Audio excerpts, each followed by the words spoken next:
Right, the big story, of course, is India has turned 68 this morning. Happy Independence Day. And exactly 68 years since that midnight tryst with destiny, today is a day when we can once again, in a sense, remember the past and look ahead to the future. We still remain a young nation with dreams and aspirations, but the questions that are uppermost on our minds today: can our political class deliver us true freedom? All eyes today on the Prime Minister's second Independence Day address from the ramparts of Red Fort. He's expected to address it in a few minutes from now.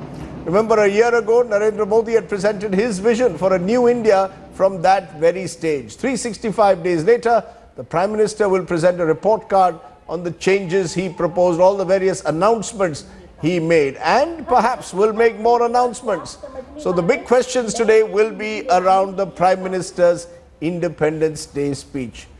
To analyze that speech this morning, special guest joining me, Raj Chengappa, editor of India Today, joins me. Also joining me, Manisha Priyam, senior political academic and analyst, not a journalist, so we must make that distinction. Appreciate both of you joining us early this morning, very early, I can tell you, but that's the nature of it. Our political class is already there at Red Fort. Also joining me is Gaurav Sawant, who is our strategic affairs editor. He'll tell us exactly what to expect in the next half hour in terms of the ceremonials.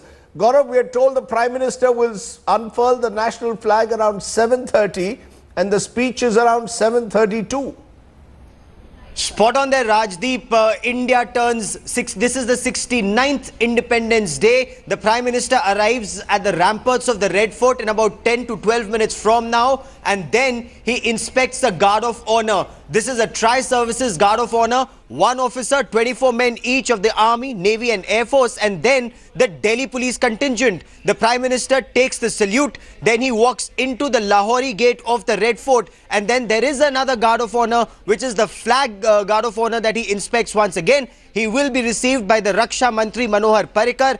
He'll take the stairs up the dais and then unfurl the tricolour. So that is as far as the protocol is concerned. There are about 700 school students who will sing the national anthem. They're drawn from 20 schools across the country who've been brought there. So 69th Independence Day, and all eyes, like you said, apart from that big political speech, will be on one rank, one pension. Will the Prime Minister take that command decision? Remains to be seen, Rajdeep. Okay, we'll keep coming back to you, Gaurav, for more details. No one knows those ceremonies better than you, but let's try and get first reactions to what is this as anticipated as Mr. Modi's first speech, Raj, from the ramparts of Red Fort. That was, in a sense, a statement of intent, a new Prime Minister unveiling his vision for India.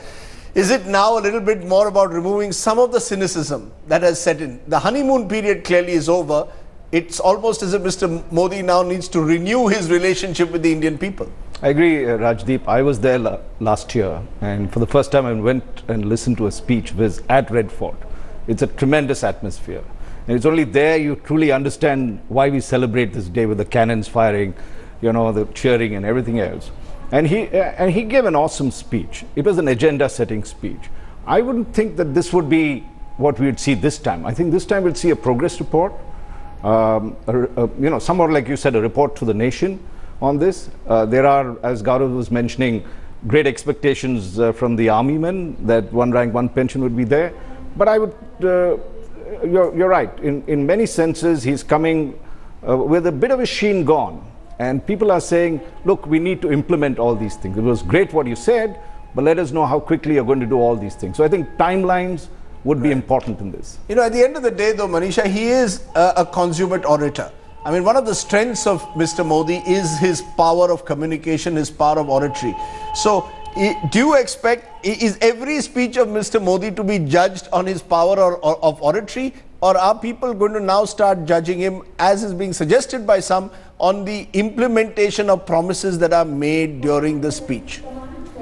Bedrock of the Lal Killa now, as I see, and has always been an information revolution, be it the Chapatis revolution when it was the center of the 1857, in that day and age, and to this day and age, an immense penetration of the information and a P2P, so to say. So not only is the Lal Killa a site in itself, it's a site which is ensconced in a very young and a vibrant India. That vibrant India does not remember the tryst with destiny moment.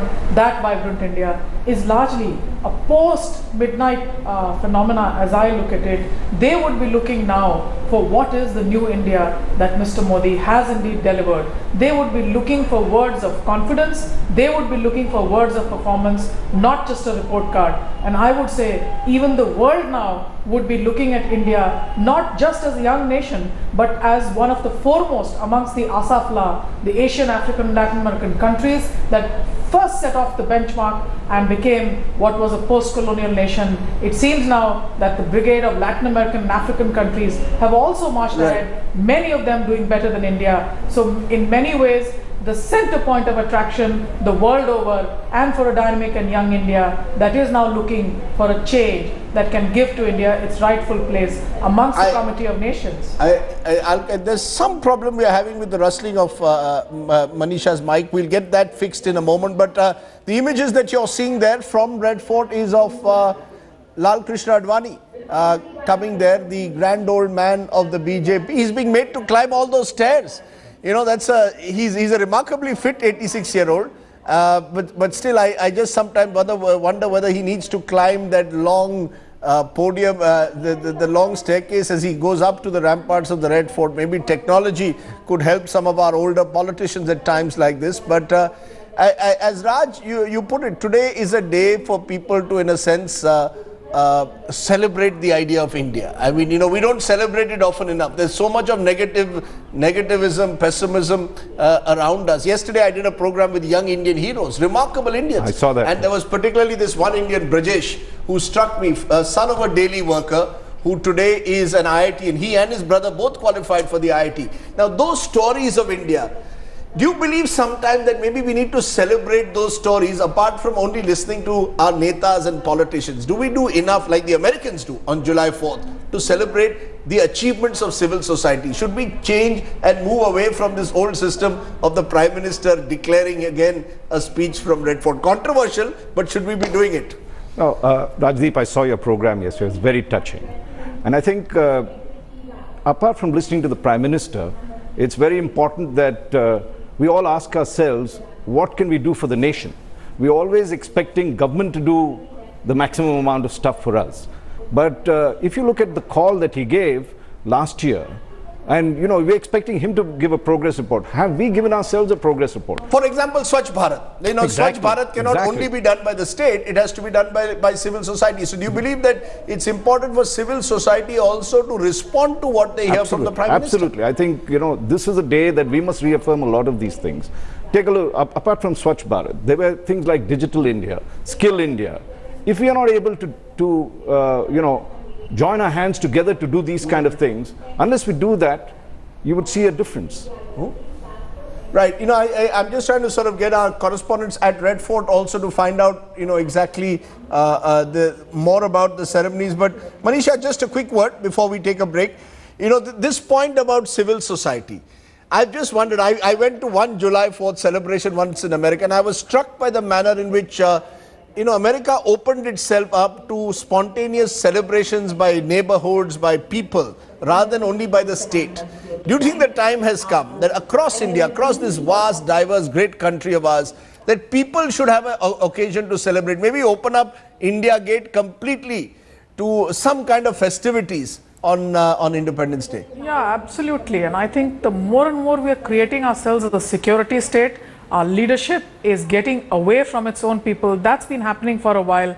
And in a sense, these institutions, the sites, the physical sites themselves, as I said, need to be embedded really in the hearts of a young and new India. For example, the Pradhan Mantri, if he could walk all the way on the Rajpath amidst a young India that's bubbling and not a handful of selected young school students. So it's really that throbbing India that the political leadership But there is a huge has to be very close there is to. the security challenge. We are a country at the end of the day where two of our prime ministers have been assassinated. So I think there is the security challenge that would pose. I'm just throwing up the question of how does civil society celebrate Independence Day? Apart from buying a you know, your flag, customary flag, and putting it up on your car, Can you do more? Can India do more? The point Raj is making that, how does India reaffirm some of the commitments that we made in 1947? Civil society, what do we do? I mean, are we doing enough? Rajdeep, I understand the security threat, but it remains as much for the American president as it done for the Indian political leadership. And what I'm saying is, for example, days before this, their own cabinet could have been walking the streets, doing the Swachh Bharat. Were they leading campaigns of this kind? Is there a build-up to the 15th August? That's an interesting idea. Are they moving to a 15th August report card format? Are they doing it a new way? Okay, I'm going to throw an idea at you, Raj. A music concert. At India Gate, let's have a music concert. Let's get all the best classical musicians as well as modern musicians to play. A one-night concert. Let's start it at in the morning and finish it at the midnight hour. Rajdeep, that's a great idea. I remember on the 50th anniversary, they made these fabulous patriotic songs which you still listen to. It's very moving to do that. Right. But I wouldn't do too much shosha as well. I think there's something about quietly celebrating a lot of these things and realizing the importance of this day. Right.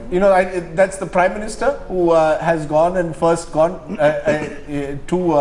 to Rajpath, I believe, to Rajghat, dedicated himself to Mahatma at his Samadhi, and I think from there he goes to Red Fort. This is what we are being told. That's the Prime Minister there, and from Rajghat he will then move on to Red Fort. Okay, let's take a break at this point. There's plenty more to talk about as we watch Prime Minister Narendra Modi. Today it's an orange safa that he's wearing, very similar. I think last time it was a red safa, if I'm not mistaken, Rajasthani safa that he'd worn. Today the color of the day is orange, that the Prime Minister, or saffron, that if to be even more accurate. Let's take a break, come back with plenty more. We'll get some of your comments. What do you think? Do we need to change the way we celebrate Independence Day? Should we have more civil society participation? Tweet us at India Today. Back with more guests, and we'll be going live to the Prime Minister when we return. Welcome back once again to our celebration. 69 years into Indian independence. 68 years over, we've entered the 69th year. We await Prime Minister Narendra Modi's speech from Red Fort in a moment from now. Joining me now is senior journalist and columnist Ashok Malik, dressed appropriately in green, I see. Ashok, you had a choice, saffron or green. You've chosen green over saffron. This is my favorite color, actually. This is your favorite color. Quick response, the expectations of the Prime Minister. Well, last year, in a sense, the Prime Minister had it easy because it was just 3 months after a compelling election, and enthusiasm was still high and all of that. This time, it's a more normal political environment, and there are more normal political challenges which he's experienced in the recent past. So a normal speech from Prime Minister Modi. He's the kind who never makes a normal speech. He uses these occasions to make a grand speech. I'm not suggesting he'll make a normal speech. He's a great orator, but the political environment is not as conducive as it was last year, where it was a blue sky. And it was a honeymoon period that he was enjoying. Now there are clouds in the sky. I'm sure there are clouds he can with his magic wand wish away or wave away, but there are still clouds in the sky. Okay, that's what he hopes, I think. That's what Ashok hopes, that the dark clouds can be wished away with one magic wand of the Prime Minister. Can Narendra Modi deliver? I think that's the big question that is being asked really of the Prime Minister. It's a very different environment as is being put. But just look at him in terms of his dress, which is also a sign of the way he sends out messages, even in the way he dresses. Last time was a Rajasthani red safa. Today it is saffron, which is the color of the day. Manisha, you were suggesting what it was. This is a Laheria safa. So last time there was some amount of tuner in it. So power, in my sense, at least sartorially, and in terms of the aesthetics of it, still remains within Western India. I had hoped the safa would take on some hues of the eastern parts of India, where he's going to be ensconced in political battles that are going to or not going to give him the ultimate power that he thinks in the second house, the upper house. In the sense, you wanted him to wear some kind of a Bihari sort of sartorially headgear should have been Bihari, you're saying today. Yes, and that would have been, the gamcha would have been the most appropriate for him as an accessory. So he still remains as a Western leader appealing to the Biharis. Let's see how the political battle lines open up sartorially, not just oratorially, as he moves to new battlefields as a regional leader. Really? He decides to portray himself as one, so I would look at him still as one. Last time I Yes. thought he had a streak of green, if you remember. Yes, on at that the stage. edge. He At the did, edge he of did. this. But it was very much Rajasthani Yes. in the manner in which he projected. He takes a lot of pains over this, just as he does over his speech, also the way he looks. But there was a difference this time. You know, I don't know if you saw his site, MyGovern. He'd actually invited a lot of comments as Yes, to he what has. he should speak. That's right. There was something like 12,000. I was scanning through that. And it's interesting that he's getting people to participate. We were talking about this earlier, and it makes you think about it. The other thing, of course, when you said let's do a concert, you know, as we did with the 50th year, everyone could do their own, version of the national anthem. Probably electronic dance music of the national anthem, whether that permits it or not. But that's, I think, the way you can involve youngsters into this. You know, there are all kinds of suggestions that have been made among those. Does he take those suggestions on board? Or, Ashok, does he deliver his own speeches now in terms of the fact who is the main speech writer, if at all there is? Or does he not believe in speech writers? I don't think there is a speech writer. I think people give him inputs and then he sort of speaks almost extempore or maybe plans it in the half an hour before the speech. I think he takes his inputs seriously, not so much for his speech, because his speech is also about what he wants to say, not just what people want to hear. But this is a sort of rough and ready reckoner of what India is thinking, or what a section of India is thinking. So it's a good feedback mechanism, though of course not an exact feedback mechanism. Okay, let's take a break, because once the Prime Minister speaks, we will be live throughout that speech that Prime Minister Narendra Modi will make in a moment from now, as he marches now towards the ramparts of Red Fort, will unfurl the national flag and then deliver the speech. 7:30 we are told will be the unfurling, 7:32 is the speech. Let's take a final break as the Prime Minister now examines the Tri-Services Guard of Honor and then moves to the ramparts of Red Fort. Back in a moment, and when we return, it will be time to listen to the Prime Minister.